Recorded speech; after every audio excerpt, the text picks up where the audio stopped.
Hey everyone, and welcome to this explainer. I am absolutely thrilled you're here today because we are tearing down what has to be one of the most fascinating tactical battles we've seen so far in Guadalajara for the 2026 World Cup.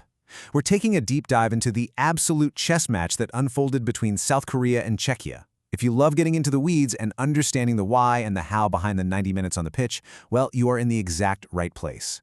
We aren't just going to look at the final scoreline today. Instead, we're going to reverse engineer the tactical blueprints, the critical in-game adjustments, and those split-second decisions that completely decided this matchup. It felt like slow motion, trickling towards goal. Man, that quote perfectly captures the sheer drama, the anxiety that really defined this game.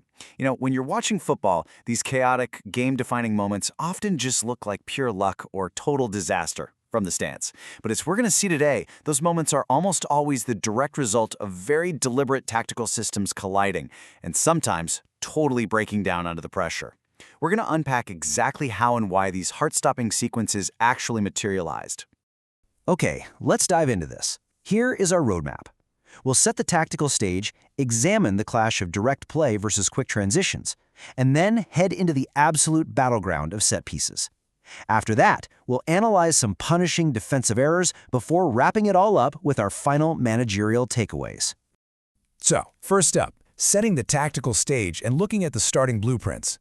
Before a single ball was even kicked, managers Mung Bo Hong and Miroslav Kobek had already laid out their master plans. Just looking at the starting lineups tells us so much about their contrasting philosophies. South Korea's manager Mung Bo Hong went heavy on continuity and experience. He rolled out 4 key players who started in their 2022 World Cup run. We're talking Kim in goal, Min Jae Kim, Im Bum Hwang, and obviously their talisman, Son. On the flip side, Czechia's Miroslav Kobek stuck fiercely to the exact unit that got them to this tournament. 10 of the 11 players who started their UEFA playoff final got the nod here. The only change, Alexander Steya stepping into the midfield alongside Thomas Soucek and their top scorer Patrick Schick. So what we have here are 2 heavily trusted, seriously battle-tested squads. And this sets up the brilliant philosophical clash we witnessed literally from the opening whistle.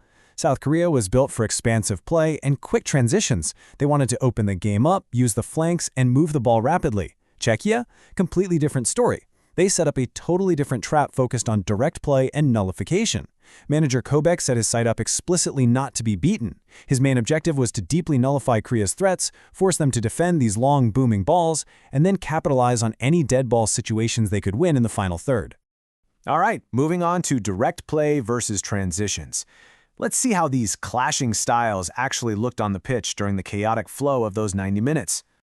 The big question was how Korea would attempt to break down this incredibly rigid Czech structure. Korea's expansive style really relied on their front 3 combining quickly in open space. And let's be real, the entire attack effectively ran through Son. Whenever he managed to receive the ball on the half-turn, he was instantly looking to slice open the defense and create a shot. But here's the catch. Because Czechia's block was just so disciplined, Korea's quick combinations kept stalling out. This frustration ended up forcing them into a heavy reliance on distance shooting early in the game, just trying to test Kovar from far out. To counter Korea's setup, Czechia basically bypassed the midfield entirely. Their system revolved around these long direct balls launched straight from the goalkeeper, Kovar. But, and this is a massive but, this tactic literally only works if you win the second balls. Czechia's entire structural success depended on picking up those second contacts. When they didn't have the ball, they sat back in a super well-drilled defensive block. They were perfectly fine conceding possession because they used their nullification of Korea's attack as a specific catalyst to trigger their own aggressive press. It's really smart stuff. Which brings us to Section 3, the set-piece battleground. When a team plays a direct, nullifying style like Czechia, capitalizing on dead balls isn't just an option, it's an absolute necessity. Think about this staggering number for a second. 50%. Half of Czechia's goals during their qualifiers came from set pieces. What you should absolutely take away from this is that against a team like Czechia, every single foul, every long throw, every corner is a massive goal-scoring threat. Korea knew this coming in. They knew tactical discipline in avoiding cheap fouls was paramount to surviving. But, knowing the threat and actually stopping it are 2 entirely different things. Let's deconstruct Czechia's opening breakthrough. Step 1. A long throw is launched directly into the mixer. Step 2. Czech captain Vladisov perfectly reads the trajectory of the ball. And Step 3. An absolutely wonderful, totally unmarked header meets the ball at its highest point to score. The Korean goalkeeper Kim had zero chance.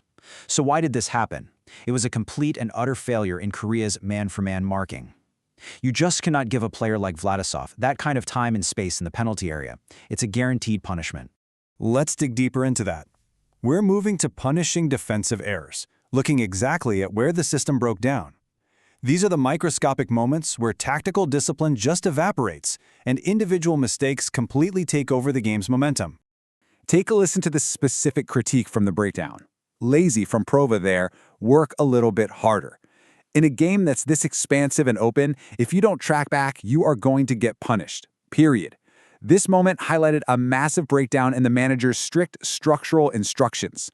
Lazy defensive tracking left massive spaces totally exposed on the flanks. At the World Cup level, if you don't bust your lungs to get back and put in the work, the opposition will seamlessly find themselves in acres of space, specifically on that left-hand side. And the errors just compounded. Consider this golden rule of defending: don't sell yourself there. In another really severe defensive breakdown, Korean defenders totally overcommitted. They literally sold out on the challenge. By completely vacating their assigned space and diving in unnecessarily, they abandoned their defensive positioning. What did that lead to? It allowed a really simple, incredibly composed flick over for a wonderfully executed Czech goal. It is exactly the kind of trickling, slow-motion disaster we talked about at the very beginning of this explainer, and it was born entirely from losing defensive composure. Actually, scratch that. It wasn't all a defensive disaster for Korea. Let's look at a moment where their tactical discipline actually saved their skin. In almost the exact same type of sequence as Czechia's first goal, a quality ball is delivered into the box. But this time, step 2. Korea holds a strict, disciplined high line. They step up in perfect unison. And step 3, the Czech attacker is caught offside by literally just a shoulder and a head, and the goal is correctly disallowed. This was a massive moment. This single piece of collective tactical discipline bailed them out of another set-piece nightmare and honestly kept them alive in the match.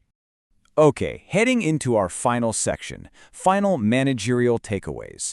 We've seen the setups, we've seen the errors, but how was this chess match ultimately decided in the second half?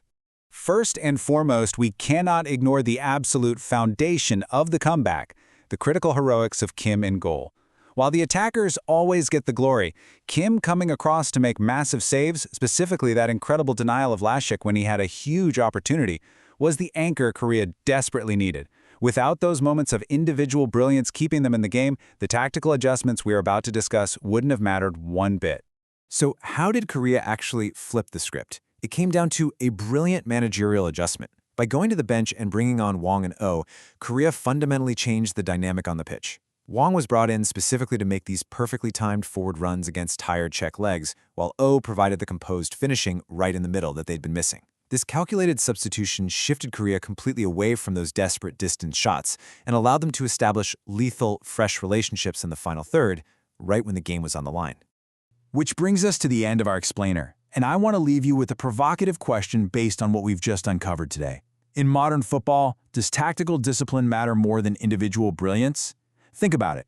We saw Czechia's rigid system nearly win the day, yet it was ultimately undone by momentary defensive lapses, and the game was completely sparked by the brilliant individual connections of substitutes like Wang and Oh. Think about how these two forces balance out the next time you watch a match. Thank you so much for hanging out and breaking this down with me. Keep analyzing the game, keep asking why, and I will catch you in the next explainer.